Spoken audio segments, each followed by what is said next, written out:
14 তারিখে মামুন গেছিল গোপালগঞ্জের কাশিয়ানীতে একটা বিরিয়ানি হাউস উদ্বোধন করার জন্য। কিন্তু দুঃখের ব্যাপার হইল, কাশিয়ানীর এলাকার মানুষজন মামুনকে এলাকায় ঢুকতেই দেয় নাই।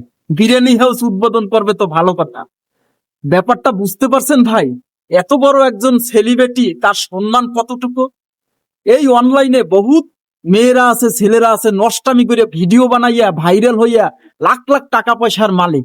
আরে ভাই, একটা জিনিস চিন্তা করে আপনারা দেখছেন, বাহিরে নামলে আপনাদের মানুষ কতটুকু সম্মান করে?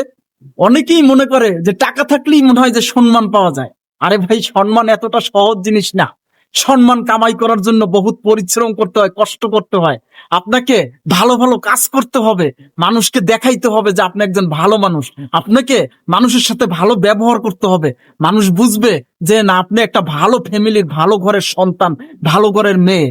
তারপর না মানুষ আপনাকে সম্মান করবে। এই যে মামুন এত বড় একটা সেলিব্রিটি, কোন সম্মান পায়? কত হেরস্ত হইতে আছে মানুষের কাছে। কি দরকার ভাই এরকমের নষ্টামি করে ভিডিও বানাইয়া, এরকমের নষ্ট চরিত্র দেখাইয়া মানুষকে টাকা ইনকাম করার?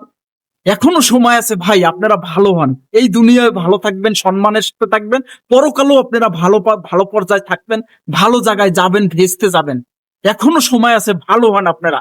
অনুরোধ রইল আপনাদের কাছে, এই ধরনের নষ্টামি করে ভিডিও বানাইয়া ফেসবুক তোরে নষ্ট করিয়েন না। এইটা একটা সোশ্যাল মিডিয়া। এই জায়গা মুরব্বী সবাই এই জায়গা থাকে। এখন সবাই ফেসবুক চালায়।